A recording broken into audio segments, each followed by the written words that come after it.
Selamat datang di Gereja Kemuliaan Sion. Sesuai dengan peraturan PSBB pemerintah untuk melakukan stay at home dan work from home dalam mencegah penyebaran virus COVID-19, maka kita saat ini sedang bersama-sama melakukan ibadah online. Adapun ibadah online ini sama sekali tidak mengurangi esensi dan makna ibadah kepada Tuhan yang sebenarnya. Dalam masa-masa ini, gereja ingin memastikan saudara-saudara sekalian dalam kondisi dan keadaan yang baik dan sehat. Untuk itu bagi jemaat yang sakit, membutuhkan bantuan dan topangan doa, silakan menghubungi para leaders atau sekretariat gereja di nomor tertera di layar. Mari kita tetap saling memperhatikan dan menjaga satu sama lain dalam kasih. Bagi saudara yang masih tetap harus beraktivitas di luar rumah, mari biasakan mentaati peraturan jaga jarak dan memakai masker dari pemerintah. Mari terus menjaga imunitas tubuh saudara dengan vitamin, istirahat yang cukup, dan menjaga kebersihan. Mari tetap mengingat bahwa kita semua juga kembali dalam masa puasa dan doa korporat khusus bagi pemulihan bangsa ini. Agar kita semua juga menjaga erat persekutuan kita dalam kasih, mari hadiri acara bertemu setiap Jumat jam 7:30 malam melalui Zoom sambil kita berdoa secara korporat. Mari kita juga saling menguatkan dengan membagikan words of hope kepada sesama jemaat yang membutuhkan agar kita tetap berpengharapan kuat di dalam Tuhan dalam menghadapi masa-masa penuh tantangan ini. Berikut adalah tips mengikuti ibadah secara online. Berkumpul bersama keluarga sebagai satu kesatuan. Jangan teralihkan dengan kegiatan lain. Penyembahan adalah aktivitas keluarga. Ikut terlibat dalam pujian dan penyembahan dengan antusias. Mungkin terasa aneh, namun percayalah kuasa Tuhan ada bagi yang membuka hati. Katakan amin, menyembah bersama, dan catat khotbah. Ambil waktu untuk berdoa setelah ibadah selesai. Mari jadikan rumah kita sebagai rumah ibadah. Mari biasakan mengikuti ibadah sampai akhir doa berkat. Selamat beribadah.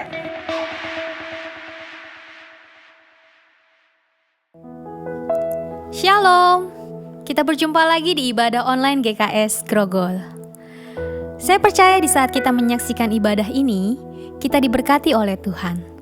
Sebentar kita akan menyaksikan firman Tuhan yang disampaikan oleh hambanya Bapak Gembala Senior kita, Pendeta Bunadi Subrata. Selamat menyaksikan ibadah dan Tuhan Yesus memberkati. Tuhan yang kita sembah adalah Tuhan yang baik. Dia Tuhan yang selalu ada dalam setiap musim kita. Dia Tuhan perlindungan. Dia Tuhan kubu pertahanan kita. Dia teramat baik, sungguh baik. Mari kita mau menyembah Dia, sebab Dia yang layak terima pujian.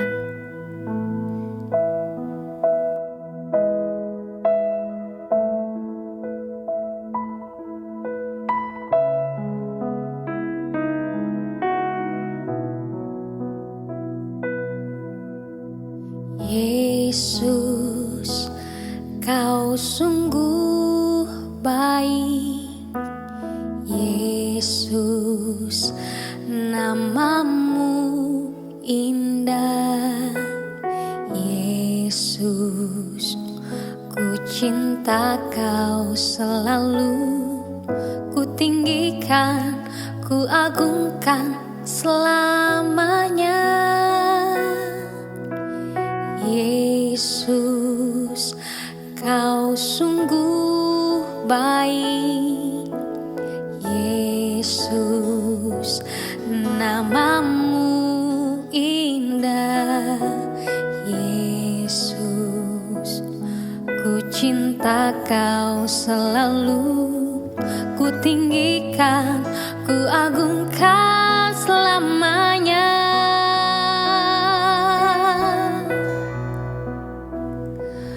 Ku mau memujimu, ku selalu pujimu. Ku mau menyembahmu, ku selalu sembahmu.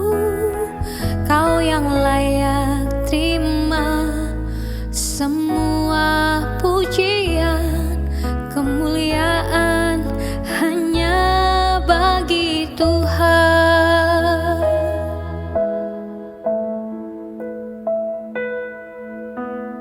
Yesus, Kau sungguh baik.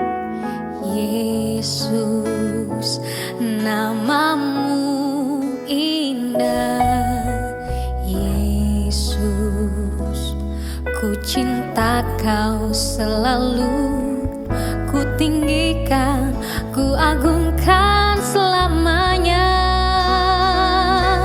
Ku mau memuji-Mu, ku selalu puji-Mu, ku mau menyembah-Mu, ku selalu sembah-Mu.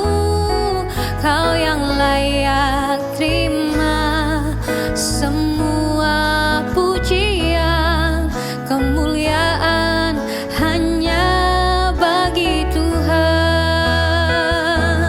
Ku mau memuji-Mu, ku selalu puji-Mu, ku mau menyembah-Mu, ku selalu sembah-Mu. Kau yang layak terima semua pujian, kemuliaan hanya bagi Tuhan. Semua kemuliaan dan keagungan tertuju padamu, Tuhan dan Rajaku. Segenap jiwa dan nafasku menyembah Yesus yang hidup. Mari sembah Dia. Ku mau memuji-Mu, ku selalu puji-Mu, ku menyembah-Mu, ku selalu sembah-Mu.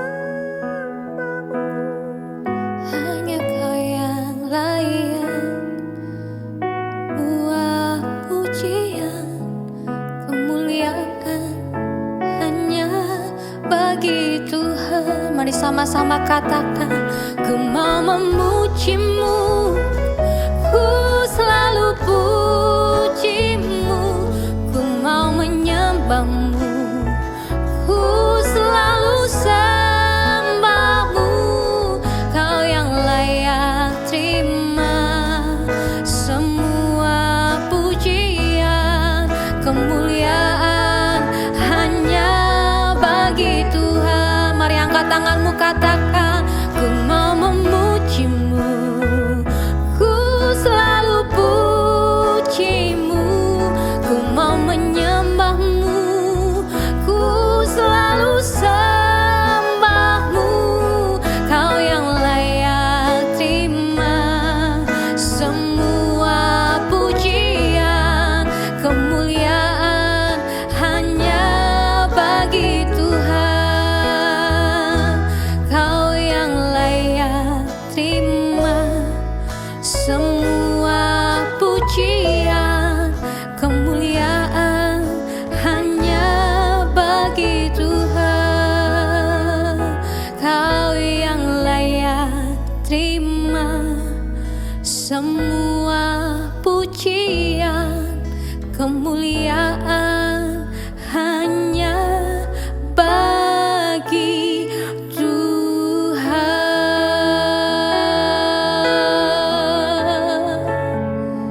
Mari sembah Dia. Kemuliaan hanya bagi nama-Mu. Kau yang layak disembah, Kau yang layak disembah. Kami menyembah-Mu, Tuhan.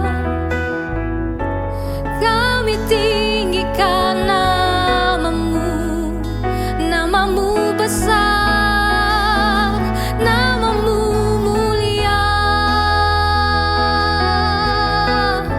Kami menyembah-Mu, kami tinggikan nama-Mu, Tuhan, sebab Kau yang layak disembah. Kau yang layak disembah, Tuhan.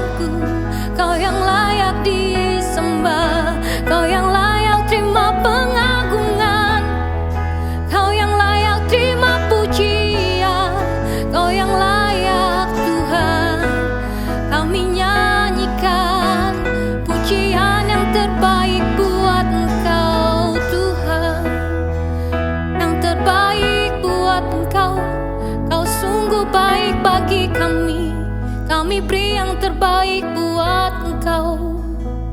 Kami nyanyikan Hosana bagi namamu, Hosana bagi Raja yang duduk di tahta kemuliaan. Kudus, kudus, kudus Engkau Tuhan.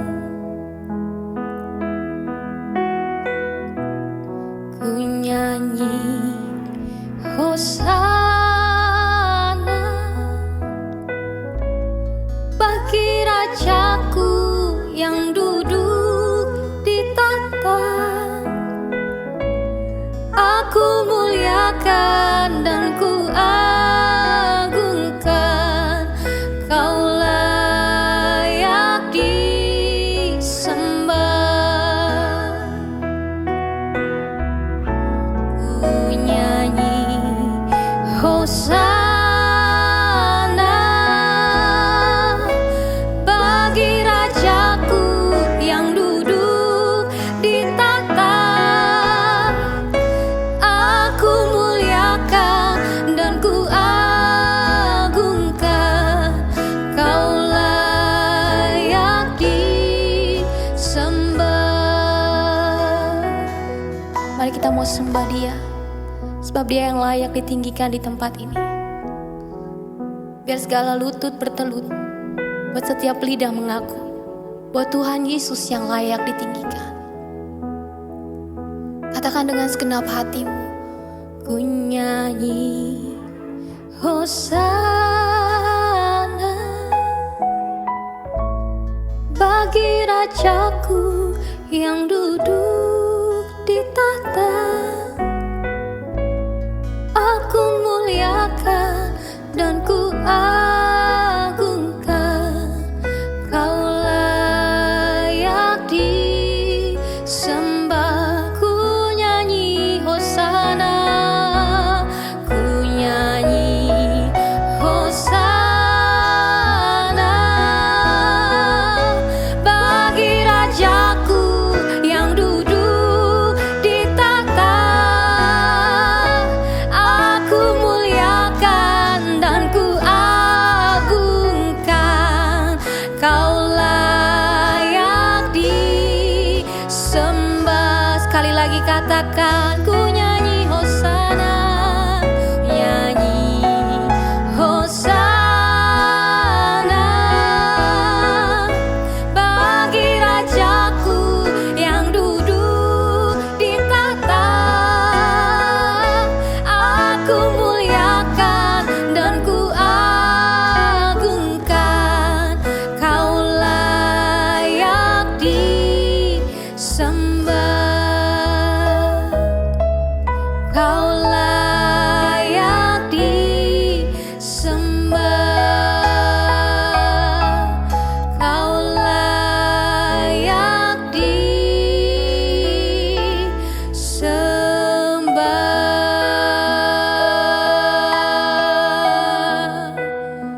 Kau layak disembah.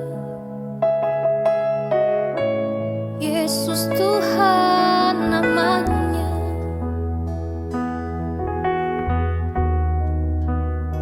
Layak disembah Tuhan, layak dipuja Yesus.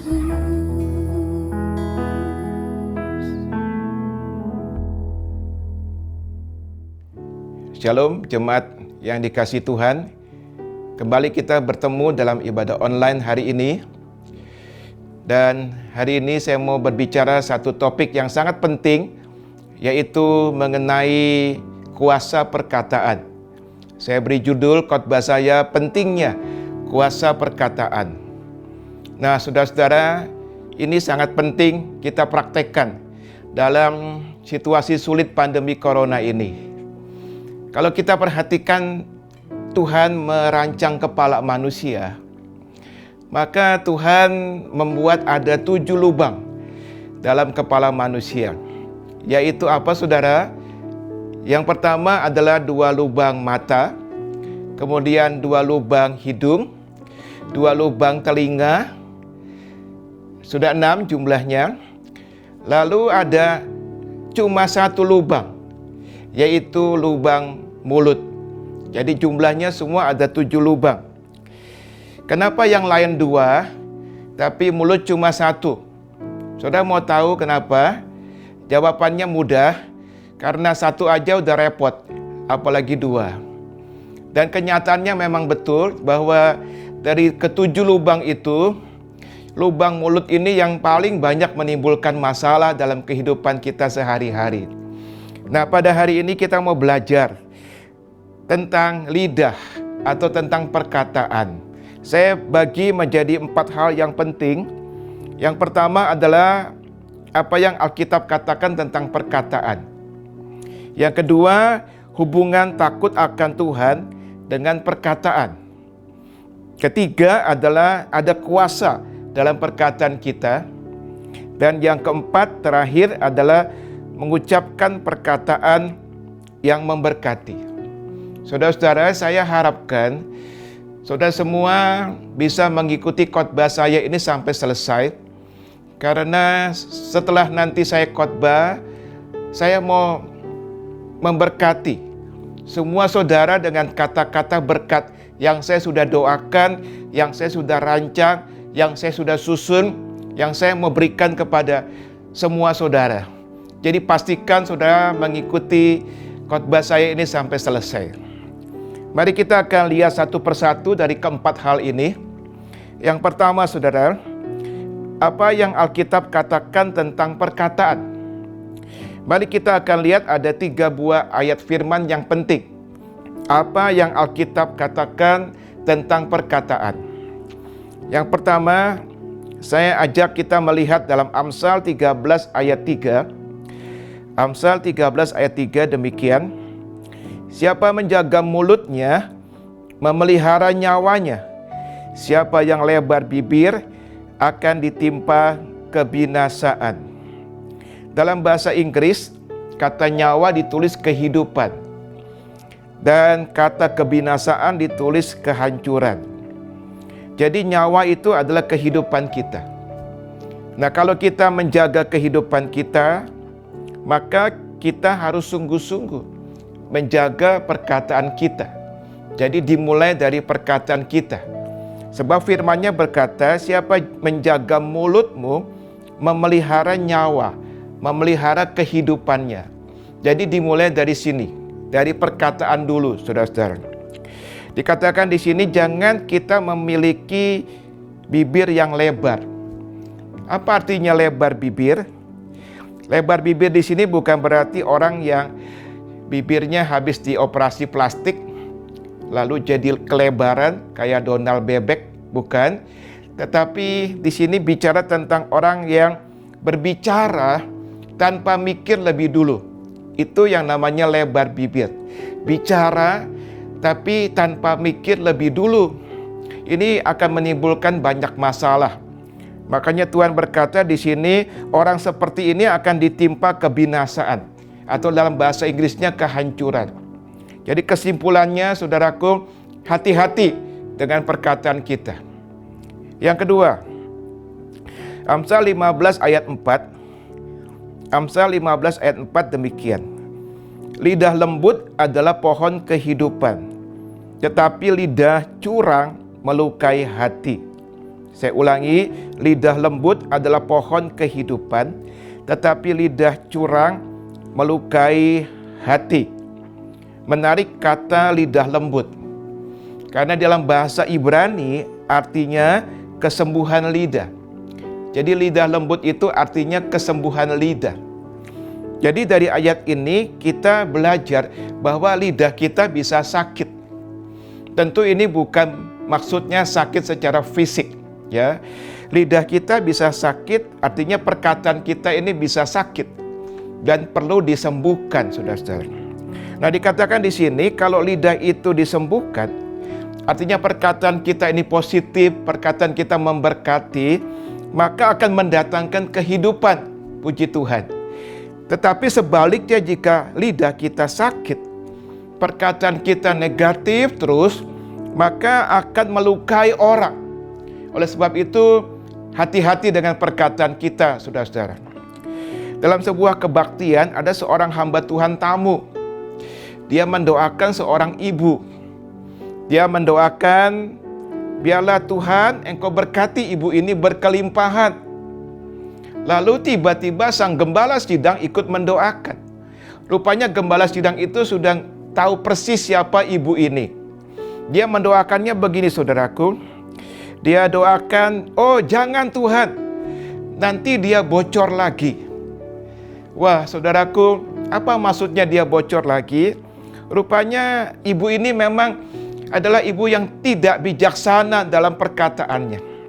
Maka gembala itu mendoakan, jangan diberkati, nanti dia bocor lagi. Banyak orang mengalami berkat Tuhan, saudara. Tapi berkat itu tidak tahan lama. Kenapa tidak tahan lama? Karena lidahnya atau mulutnya itu bocor. Karena perkataannya tidak bijaksana, akhirnya semua berkat itu menjadi lenyap lagi. Oleh karena itu, kalau kita menginginkan berkat Tuhan ini tidak hilang, hati-hati, kita mesti jaga perkataan kita dengan baik. Yang ketiga, saudara-saudara, Amsal 21 ayat 23. Amsal 21 ayat 23 demikian.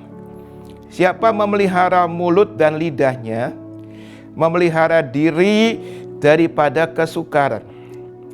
Saya ulangi, siapa memelihara mulut dan lidahnya, memelihara diri daripada kesukaran. Ayat ini mengajarkan kembali kepada kita pentingnya menjaga perkataan kita. Kalau kita nggak mau mengalami kesukaran. Nah, dalam bahasa Inggris, kata kesukaran ini ditulisnya adalah calamity, yang artinya malapetaka. Jadi kalau kata-kata kita nggak jaga dengan baik, kita bisa mendatangkan malapetaka atas hidup kita sendiri. Saya mau kasih contoh, saudara-saudara. Dalam Matius pasal 27, kalau kita baca, di situ Tuhan Yesus sedang ada di hadapan Pilatus. Dan seluruh rakyat Israel begitu marah kepada Tuhan Yesus dan mereka berkata di hadapan Pilatus. Mereka berkata demikian, biarlah darah Yesus ditanggungkan atas kami dan atas anak-anak kami. Wow, itu perkataan yang sangat buruk. Perkataan yang sangat berbahaya. Apa yang terjadi, saudaraku?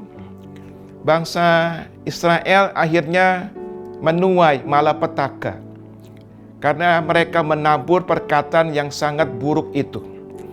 Kita tahu ya, dalam Perang Dunia Kedua yang lalu ada sebuah peristiwa yang terkenal dengan peristiwa Holocaust, yaitu sebuah peristiwa genosida dari bangsa Israel yang waktu itu mengalami kematian hampir sekitar 6 juta orang. Wow, itu mengerikan sekali. Mereka menuai malapetaka atas apa yang mereka pernah tabur di hadapan Pilatus ketika mereka semacam bersumpah, salibkan Yesus, biarlah darahnya ditanggung atas kami dan atas anak-anak kami. Bapak, Ibu, Saudara yang saya kasihi, hari ini mari bijaklah dalam kita berkata-kata. Yang kedua, Saudara, saya mau berbicara tentang hubungan takut akan Tuhan dengan perkataan. Itu erat hubungannya antara takut akan Tuhan dengan perkataan. Apa artinya takut akan Tuhan? Takut akan Tuhan adalah sikap mengasihi, mengagumi, menghormati Tuhan, dan membenci dosa. Jadi kalau orang yang takut akan Tuhan, dia begitu cinta, begitu kasih kepada Tuhan, dan otomatis dia juga membenci apa yang Tuhan benci, yaitu dosa. Nah, kalau kita pelajari firman Tuhan, saudara, maka tidak ada hal lain dalam Alkitab yang dapat menghasilkan berkat yang begitu luar biasa selain daripada sikap takut akan Tuhan. Saya hanya kasih 7, padahal sebenarnya begitu banyak kalau kita pelajari Alkitab tentang berkat-berkat yang Tuhan berikan kepada orang yang takut akan Tuhan. Perhatikan, ada sebuah tabel di mana di situ ada 7 berkat yang Tuhan berikan kepada orang yang takut akan Tuhan. Yang pertama adalah berkat kebaikan Tuhan. Dalam Mazmur 31 ayat 20. Yang kedua adalah berkat perhatian Tuhan. Mazmur 33 ayat 18. Yang ketiga, berkat persediaan Tuhan. Mazmur 34 ayat yang ke-10. Keempat, berkat kasih setia Tuhan. Mazmur 103 ayat 11. Yang kelima, berkat pertolongan dan perlindungan Tuhan. Mazmur 115 ayat 11. Keenam, berkat hikmat Tuhan. Amsal 9 ayat 10 dan 11. Dan yang ketujuh, berkat kekayaan, kehormatan dan kehidupan. Amsal 22 ayat yang keempat. Dan masih banyak lagi saudara-saudaraku berkat Tuhan yang diberikan kepada orang yang hidupnya takut akan Tuhan.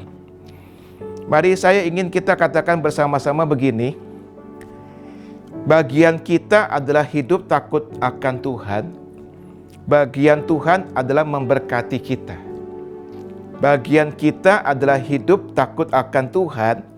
Bagian Tuhan adalah memberkati kita. Mari kita katakan bersama-sama dengan suara keras. 2, 3. Bagian kita adalah hidup takut akan Tuhan. Bagian Tuhan adalah memberkati kita. Haleluya, puji Tuhan. Nah, ada sebuah ayat penting yang mau kita pelajari bersama dalam kitab Mazmur pasal 34 ayat 11 sampai dengan 14 demikian. Mazmur 34 ayat 11 sampai 14. Marilah anak-anak, dengarkanlah aku. Takut akan Tuhan akan kuajarkan kepadamu. Siapakah orang yang menyukai hidup, yang mengingini umur panjang untuk menikmati yang baik? Jagalah lidahmu terhadap yang jahat dan bibirmu terhadap ucapan-ucapan yang menipu. Jauhilah yang jahat dan lakukan yang baik. Carilah perdamaian dan berusahalah mendapatkannya. Haleluya. Ini ayat yang sangat indah. Dikatakan di sini Tuhan yang ingin memberkati kita dengan umur panjang dan dengan berkat-berkat. Tetapi itu semua erat sekali hubungannya dengan takut akan Tuhan. Artinya orang yang takut akan Tuhanlah yang akan diberkati oleh Tuhan dengan umur panjang dan menikmati berkat-berkat Tuhan dalam hidupnya. Tetapi saudaraku, kalau kita baca ayat ini dengan teliti, dari mana mulainya takut akan Tuhan? Dari mana mulainya takut akan Tuhan itu? Jawabannya di sini jelas sekali. Pemazmur berkata, perhatikan, jagalah lidahmu terhadap yang jahat dan bibirmu terhadap ucapan-ucapan yang menipu. Jadi dengan kata lain, sikap takut akan Tuhan pertama-tama itu akan terwujud dulu melalui perkataan kita. Melalui perkataan kita. Mari saudara, dalam pandemi corona ini, dalam masa-masa sulit ini, saya sebagai hamba Tuhan mendorong kita jaga perkataan kita baik-baik. Stoplah kita berkata yang buruk, stop berkata yang negatif, stop berkata sungut-sungut, berkata fitnah, berkata gosip, berkata bohong, berkata lancang, berkata tajam yang membuat banyak orang sakit hati. Janganlah sesuatu yang sudah buruk ini, sesuatu yang menyusahkan ini kita bikin lebih susah lagi. Dengan kata-kata kita yang bisa membuat orang banyak sakit hati kepada kita. Hari ini adalah waktunya kita justru menabur perkataan yang baik, perkataan yang memberkati, perkataan yang membawa damai, perkataan yang mau persatuan, sehingga kita akan membawa suasana bukan tambah keruh, tapi suasana menjadi tambah baik. Puji Tuhan. Yang ketiga, saudara, ada kuasa dalam perkataan. Ini penting sekali, ada kuasa dalam perkataan kita, ya. Markus 11 ayat 23, sebuah ayat yang tidak asing lagi. Kita sering membaca ayat ini. Demikian firman Tuhan, aku berkata kepadamu, sesungguhnya barang siapa berkata kepada gunung ini, beranjaklah dan tercampaklah ke dalam laut, asal tidak bimbang hatinya, tetapi percaya bahwa apa yang dikatakannya itu akan terjadi, maka hal itu akan terjadi baginya. Ayat ini bicara penting sekali tentang kuasa perkataan. Tentang kuasa perkataan. Perhatikan, Tuhan Yesus tidak berkata apa yang diyakininya akan terjadi. Tidak. Tapi Tuhan Yesus berkata apa yang dikatakannya akan terjadi. Jadi ada kuasa dari kata-kata kita, saudara. Kuasa apa di sini? Kuasa memindahkan gunung. Bukan dari apa yang kita yakini, tapi Tuhan mengajar dari apa yang kita katakan. Dalam Kisah Rasul pasal 3, dengan kuasa perkataan, maka Petrus menyembuhkan orang yang lumpuh di dekat pintu gerbang bait Allah. Dia berdoa dan berkata begini, emas dan perak tidak ada padaku, tetapi apa yang kupunyai kuberikan kepadamu. Dalam nama Yesus Kristus, orang Nazaret itu berjalanlah. Dan haleluya, seketika orang yang lumpuh itu berjalan, saudara-saudara. Jadi ada kuasa dari perkataan kita sebagai anak-anak Tuhan. Nah, kita mau belajar sesuatu yang penting pada hari ini. Sangat penting. Dan kita biarlah mempraktekannya ini di masa-masa sulit seperti ini. Saya mau berbicara, saudaraku, tentang hubungan kuasa perkataan dengan rema. Hubungan kuasa perkataan dengan rema. Ini penting sekali. Sebagaimana kita ketahui bahwa apa arti rema? Rema itu adalah firman yang Tuhan sampaikan khusus bagi kita. Beda dengan logos. Logos adalah ayat-ayat firman yang ada di dalam Alkitab secara keseluruhan. Tapi kalau rema adalah firman yang Tuhan sampaikan secara khusus, secara spesial kepada kita. Itulah rema. Mengapa rema itu sangat penting? Dan apa kaitannya dengan topik perkataan yang sedang kita bahas? Yohanes 6 ayat 63. Mari kita lihat Yohanes 6 ayat 63 demikian. Rohlah yang memberi hidup. Daging sama sekali tidak berguna. Perkataan-perkataan yang kukatakan kepadamu adalah roh dan hidup. Perkataan-perkataan yang kukatakan kepadamu adalah roh dan hidup. Perhatikan ini. Bahasa Yunani dari perkataan ternyata di sini tidak ditulis logos. Ditulisnya di sini adalah rema. Jadi perkataan-perkataan itu ditulisnya dalam bahasa Yunani rema. Lalu kata hidup dikatakan di situ adalah roh dan hidup. Kata hidup ditulisnya dalam bahasa Yunani zoe, yang artinya kehidupan ilahi atau kehidupannya Tuhan. Jadi di dalam rema, perhatikan itu ada kehidupannya Tuhan. Dalam rema itu berarti juga ada perkataannya Tuhan. Nah, ini penting. Mari kita katakan sama-sama ya supaya kita ingat terus. Rema adalah kehidupan dan perkataan Tuhan. Rema adalah kehidupan dan perkataan Tuhan. Mari kita katakan sama-sama 2, 3. Rema adalah kehidupan dan perkataan Tuhan. Sekali lagi, rema adalah kehidupan dan perkataan Tuhan. Oleh karena itu ketika kita mengucapkan rema, perhatikan ini. Ketika kita mengucapkan rema, maka pasti jadi. Maka pasti jadi. Kenapa? Karena itu bukan lagi perkataan kita, tetapi perkataan Tuhan yang kita ucapkan. Jadi ketika kita mengucapkan rema, itu pasti jadi. Jadi saya ambil contoh, misalkan kita sudah mendapatkan rema tentang kesembuhan. Kita sedang sakit, tapi kita sudah dapat rema tentang kesembuhan. Maka rema yang kita ucapkan itu pasti jadi, saudara. Contoh lain, misalkan kita sudah mendapatkan rema dari Tuhan tentang pemulihan ekonomi keluarga kita.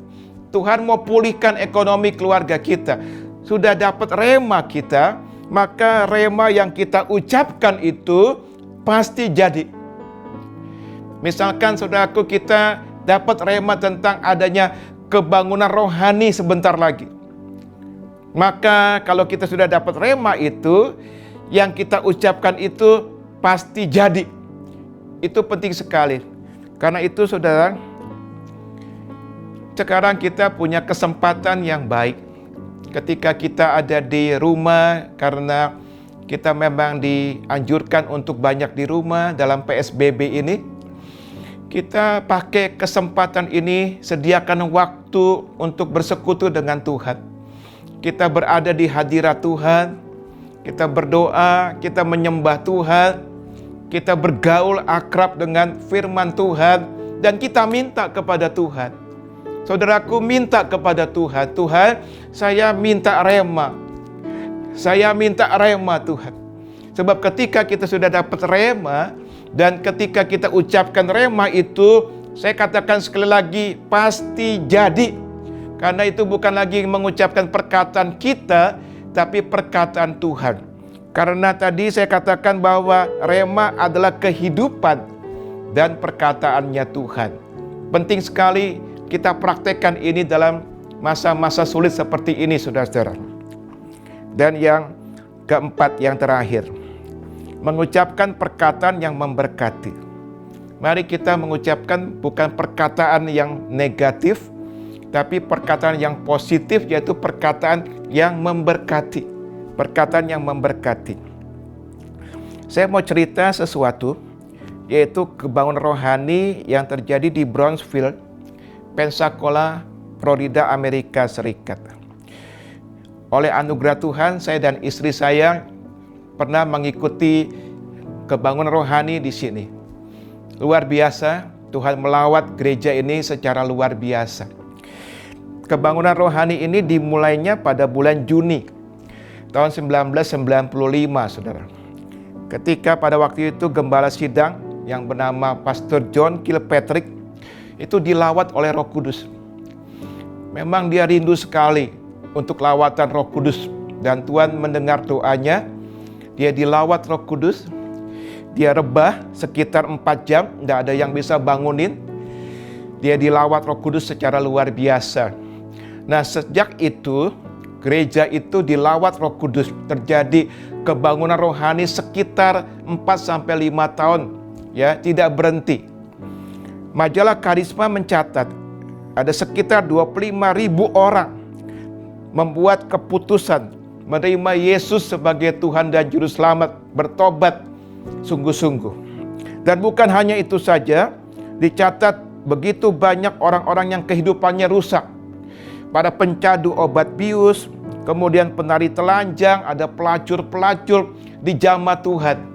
Mereka bertobat, berhenti dari profesinya. Dan keluarga-keluarga yang berantakan dipulihkan oleh Tuhan. Haleluya. Dan orang-orang yang sakit disembuhkan. Banyak sekali terjadi kesembuhan.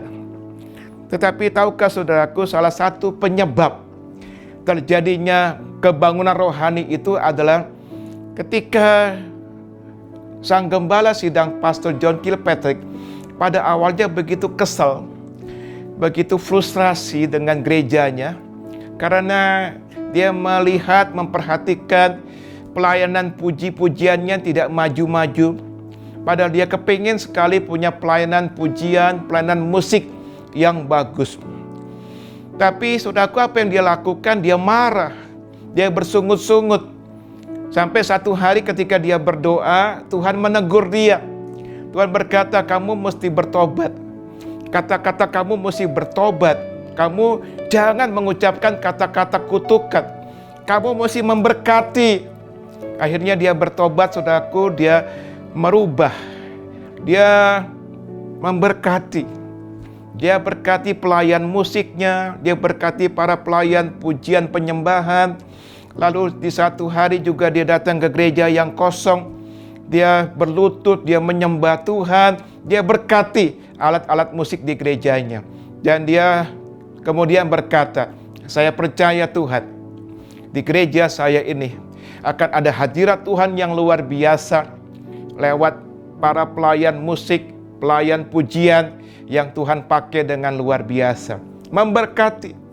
Itu awal terjadinya sampai akhirnya kebangunan rohani itu tiba di bulan Juni tahun 1995. Jadi penting sekali saudaraku kita belajar hari ini di masa-masa sulit ini. Kata-kata kita jangan negatif, tapi kita belajar, mari kita memperkatakan perkataan yang memberkati. Dan itu ada ayatnya. Saya ajak saudaraku melihat dalam Bilangan pasal 6. Bilangan pasal 6 saudara, ayat 22 sampai 27.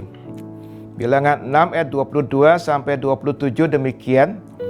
Tuhan berfirman kepada Musa, berbicaralah kepada Harun dan anak-anaknya, beginilah harus kamu memberkati orang Israel. Katakan kepada mereka, Tuhan memberkati engkau dan melindungi engkau. Tuhan menyinari engkau dengan wajahnya dan memberi engkau kasih karunia. Tuhan menghadapkan wajahnya kepadamu dan memberi engkau damai sejahtera. Demikianlah mereka harus meletakkan namaku atas orang Israel, maka aku akan memberkati mereka.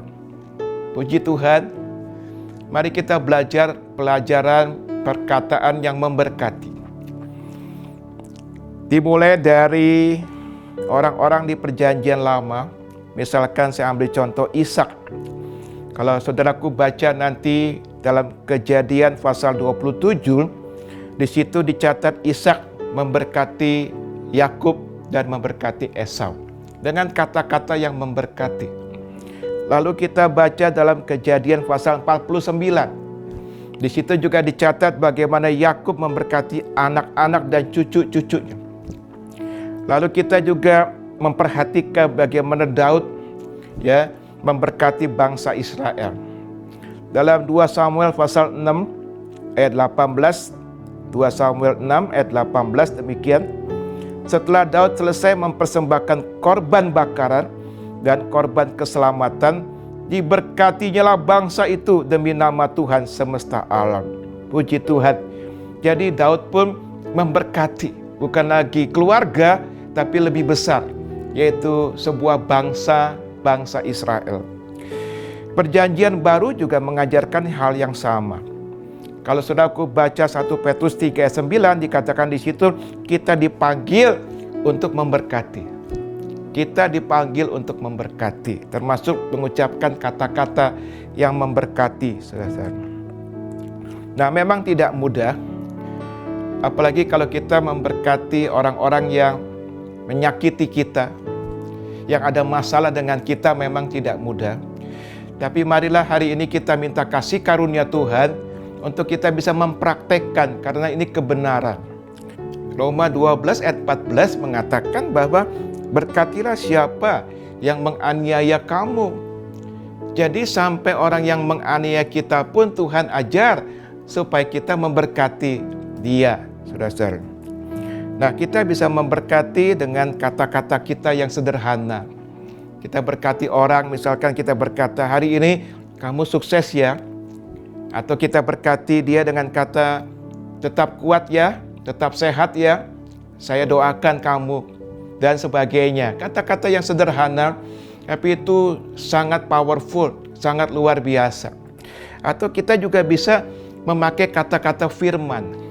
Kita pakai kata-kata firman untuk kita memberkati orang-orang di sekitar kita, mulai dari keluarga kita, dari suami, istri, anak-anak, lalu kepada yang lain. Gereja kita setiap hari juga mengirimkan words of hope, kata-kata pengharapan. Itu isinya firman Tuhan untuk menguatkan jemaat di masa-masa sulit ini, supaya kita terus ingat firman, dan firman itu menjadi rema dalam kehidupan kita. Nah, selain memberkati orang, Tuhan juga ajar kita memberkati Tuhan.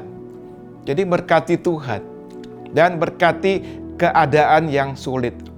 Dua hal ini juga penting. Saudara bertanya mungkin, bagaimana Pak saya memberkati Tuhan?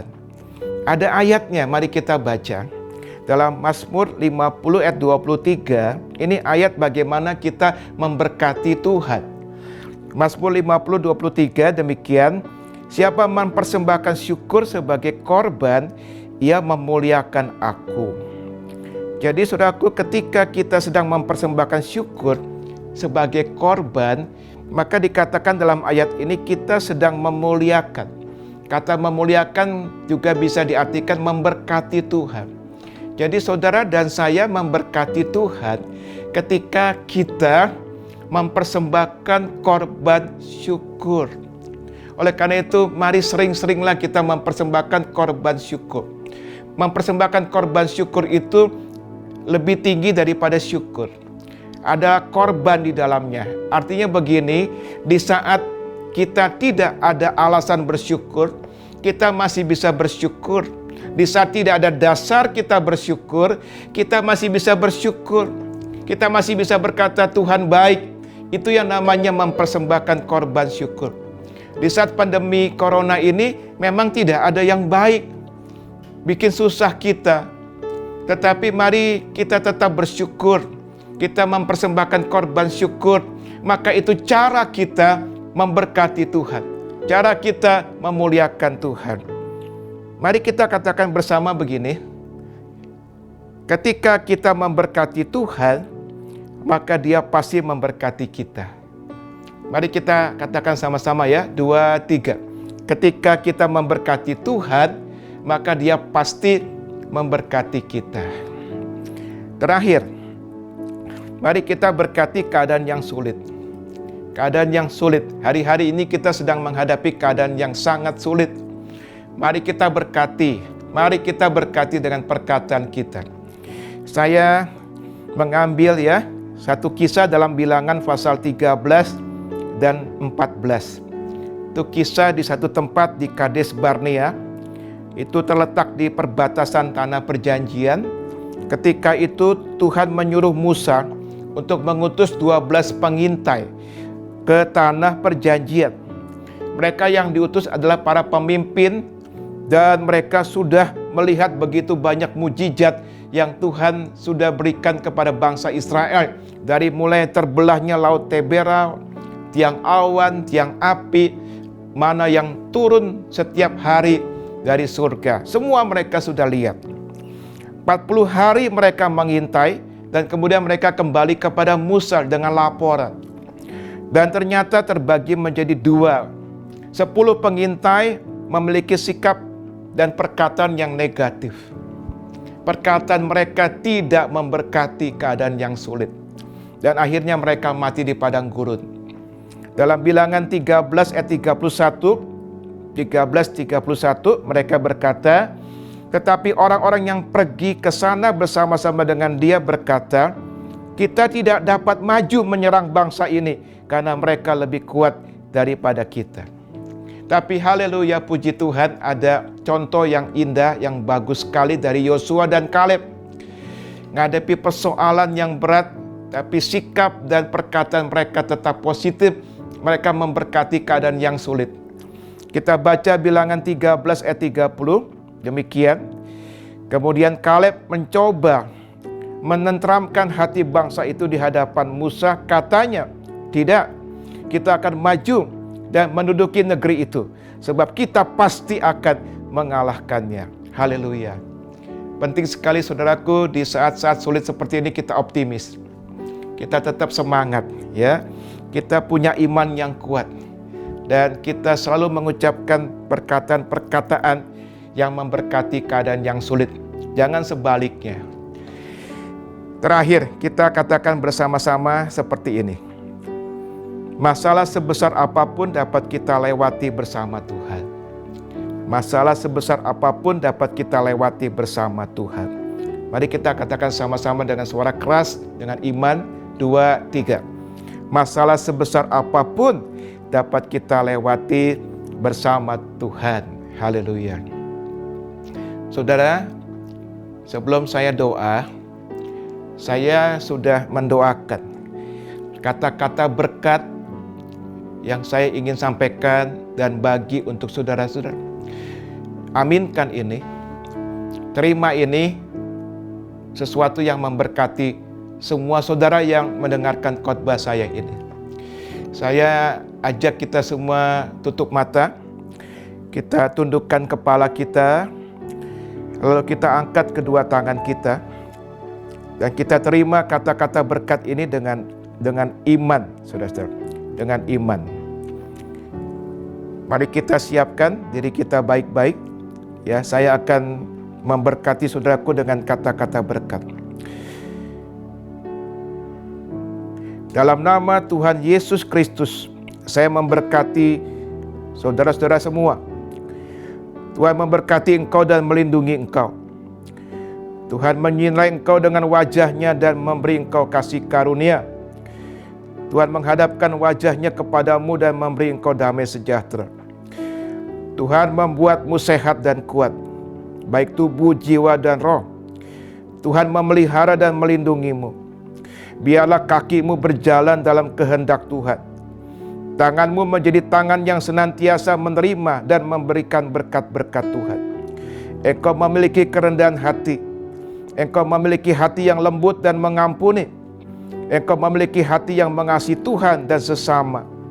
Pikiranmu senantiasa diterangi oleh Tuhan. Anugerah Tuhan turun atas rumah tanggamu, atas suami, istri, orang tua, anak, dan cucumu. Rumahmu penuh dengan kasih, damai, dan sukacita dari Tuhan. Tuhan memberikan keberhasilan dalam usaha dan pekerjaanmu. Tuhan memberikan kuasa untuk menang atas setiap godaan iblis. Tuhan akan menggenapi visi dan mimpimu. Belas kasihan Tuhan senantiasa mengikuti hari-harimu seumur hidupmu. Tuhan memberkati engkau selama-lamanya. Dalam nama Tuhan Yesus Kristus. Amin. Tuhan berkati semua anak-anak Tuhan yang sudah menerima kata-kata berkat dari hamba. Di masa-masa sulit ini, mereka tidak mengalami kekalahan, mereka akan mengalami kemenangan. Mereka tidak akan terpuruk, tapi mereka tetap akan diberkati oleh Tuhan secara luar biasa. Oleh karena itu Tuhan, hamba mendoakan setiap anak-anak-Mu Tuhan yang mengikuti program tayangan ini Tuhan. Dalam nama Tuhan Yesus, diberkati mereka Tuhan. Yang sakit Tuhan sembuhkan. Yang punya beban berat biar dilepaskan oleh Tuhan. Dan Tuhan berikan jalan keluar tepat pada waktunya. Terima kasih Tuhan. Terima kasih Tuhan. Terima kasih. Dalam nama Tuhan Yesus. Haleluya. Amin.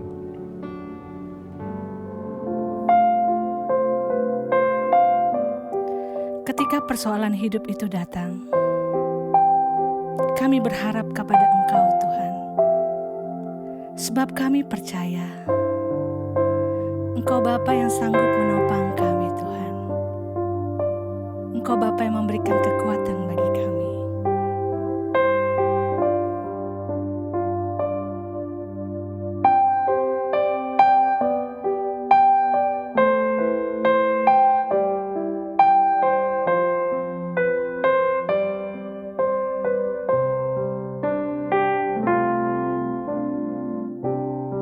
Kuatkanlah hatimu,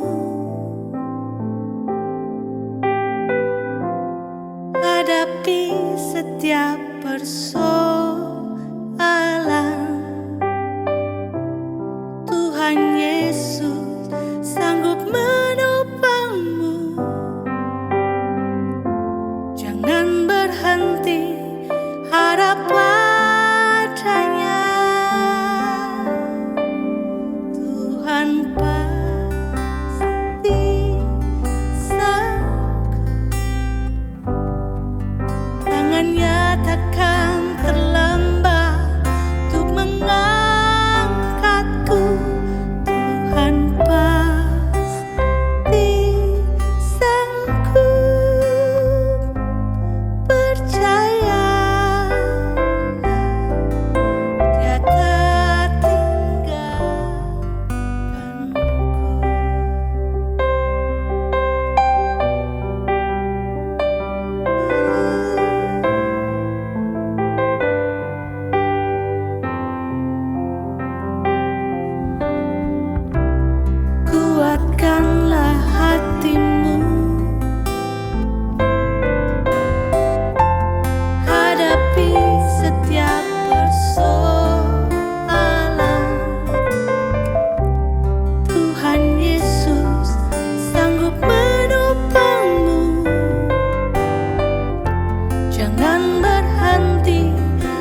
takkan terlambat untuk mengangkatku. Tuhan pasti sanggup, percayalah, Dia tak tinggalkanku. Percaya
sebab Engkau yang memberi jawaban bagi kami ketika kami meminta. Tuhan, Kau menjawab ketika kami mengetuk, Kau bukakan.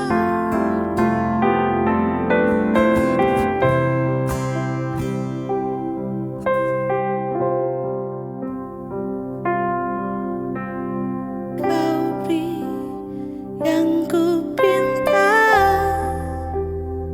saat ku mencari, ku mendapatkan.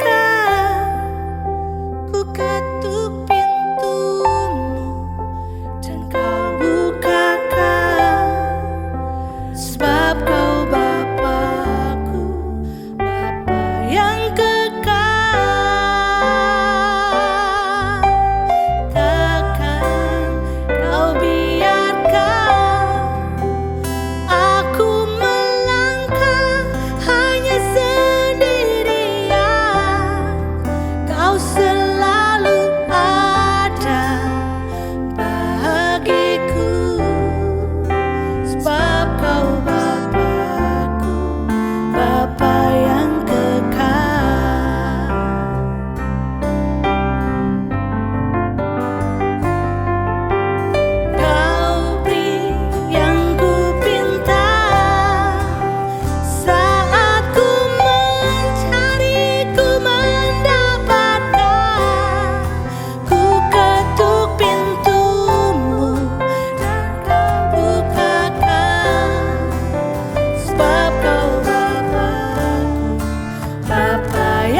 Sebab Kau Bapa-Ku, Bapa yang kekal. Kau selalu ada bagiku, sebab Kau Bapa.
'twas grace that touched my heart to fear, and grace my first relief.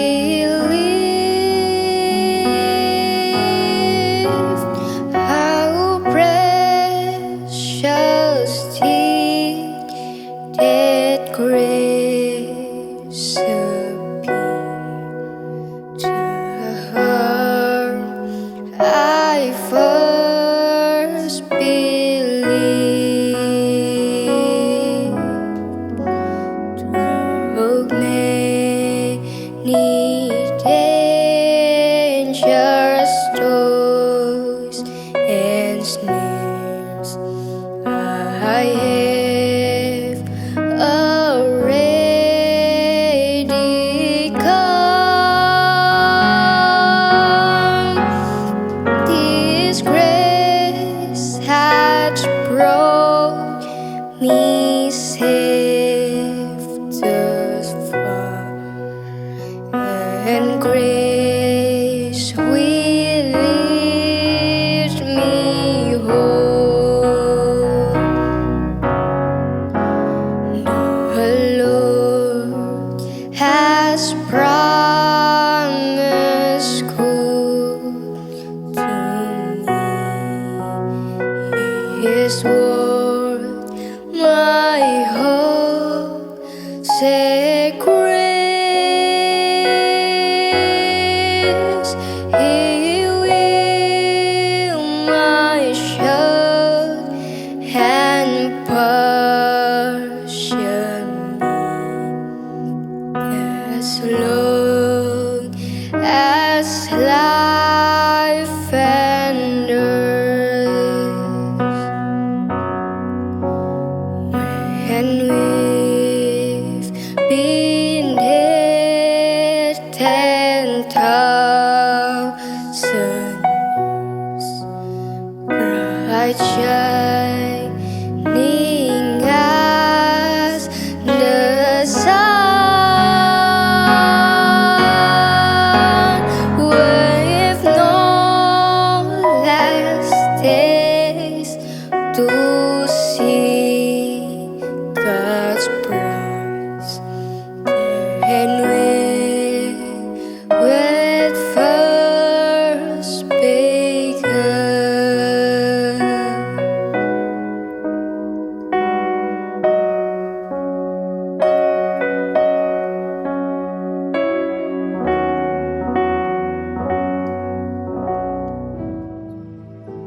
Mari umat Tuhan, kita sama-sama bersehati berdoa untuk bangsa dan negara, juga gereja yang Tuhan percayakan untuk kita bisa melayani, memuliakan namanya. Kita sama-sama berdoa. Bapa yang di surga, Tuhan Yesus dan Roh Kudus, terima kasih. Kami mengucap syukur Tuhan buat anugerah yang Tuhan berikan, buat kasih karunia yang Tuhan limpahkan, buat kesehatan sampai hari ini.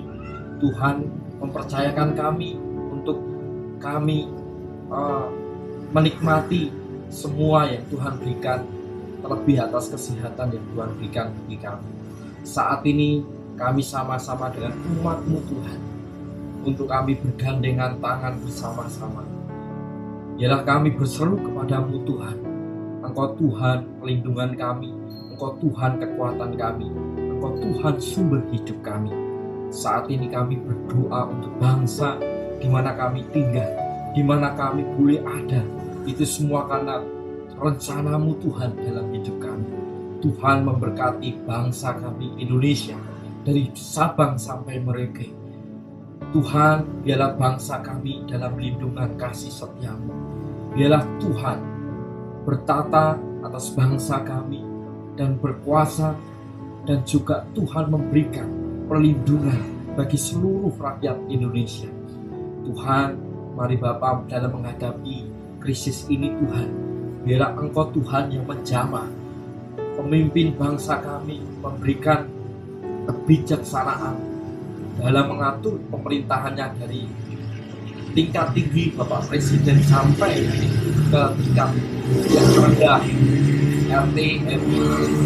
Mari Bapak Tuhan, mereka boleh Tuhan, mereka dengan hati untuk memerintah, mereka dengan hati mengatur dalam pemerintahan ini, sehingga seluruh rakyat Indonesia bisa hidup aman, tentram, dan terus bersandar kepadamu Tuhan. Terlebih kami juga berdoa untuk gerejamu, umatmu dari Sabang sampai Merauke. Biarlah dalam menghadapi krisis ini Tuhan, mereka tetap percaya bahwa Engkaulah Tuhan, satu-satunya sumber hidup, satu-satunya pengharapan, satu-satunya kekuatan dalam setiap kehidupan mereka. Biarlah Engkau Tuhan yang memberikan perlindungan, Kau menutup bungkus dengan darah-Mu yang penuh kuasa itu, sehingga terhindar dari sakit penyakit apapun Tuhan. Biarlah mereka hidup sehat untuk memuliakan nama-Mu Tuhan.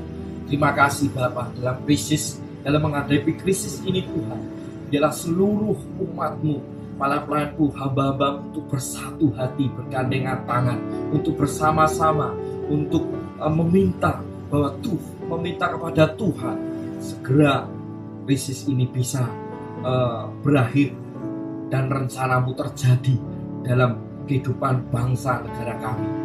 Indonesia penuh kemuliaan-Mu, Indonesia diberkati, Indonesia akan menuai, Indonesia akan menjadi negara yang benar-benar diberkati oleh Tuhan. Kiranya kasih karunia anugerah Engkau limpahkan dari bangsa negara kami Indonesia yang kami cintai. Kami juga berdoa Tuhan untuk gereja yang dimana kami boleh dipercaya Tuhan untuk melayani, gereja GKS, FBC, dan juga cabang-cabangnya. Tuhan yang memberkati hamba-hambanya, Tuhan yang memberkati para pemimpin-pemimpinnya, Tuhan memberkati para pelayan-pelayannya, Tuhan juga memberkati seluruh jemaatnya. Dalam krisis ini tetap percaya kepada Tuhan saja. Dalam menghadapi krisis ini tetap tenang, percaya bahwa Tuhan yang menolong dan menyertai mereka. Terima kasih Bapa. Mari Bapa Tuhan Yesus, bila Engkau juga Tuhan memberikan kesehatan, kekuatan bagi setiap mereka, untuk mereka boleh Tuhan menjalani hidup ini untuk semakin percaya bahwa Tuhanlah sumber hidup mereka. Terima kasih Bapa. Mari Engkau juga memberkati seluruh pelayan untuk tetap semakin semangat di dalam melayani. Di dalam krisis ini tetap mereka semangat di dalam melayani Tuhan. Dan mereka dengan sukacita, dengan antusias. Dan mereka boleh lebih lagi mengasihi untuk jiwa-jiwa, untuk mereka boleh bawa ke dalam tangan Tuhan. Kami percaya Tuhan Yesus, Engkau memberkati seluruh umat-Mu, pelayan-pelayan-Mu dimanapun berada. Di gereja-gereja, biarlah gereja GKS FBC ini menjadi gereja yang memberkati. Dan mereka, gereja ini bisa memberikan berkat banyak bagi banyak orang Tuhan. Nama-Mu dimuliakan. Terima kasih Bapa. Kami mengucap syukur, dan ini doa kami. Kami hanya panjatkan di dalam satu nama, Tuhan Yesus Kristus. Amin. Saudaraku, kita sudah tiba di akhir daripada ibadah online hari ini. Mari kita semua menerima berkat Tuhan. Kita kembali arahkan hati kita kepada Tuhan. Kita tutup mata dan angkat kedua tangan kita. Terimalah berkat yang besar dari Allah Bapa, kasih dari Tuhan Yesus, dan persekutuan bersama Roh Kudus menyertai kita semua mulai hari ini sampai selama-lamanya. Haleluya. Amin. Tuhan memberkati, dan sampai jumpa di ibadah online berikutnya. Sampai jumpa di ibadah online minggu depan. Selamat hari Minggu, Tuhan Yesus memberkati.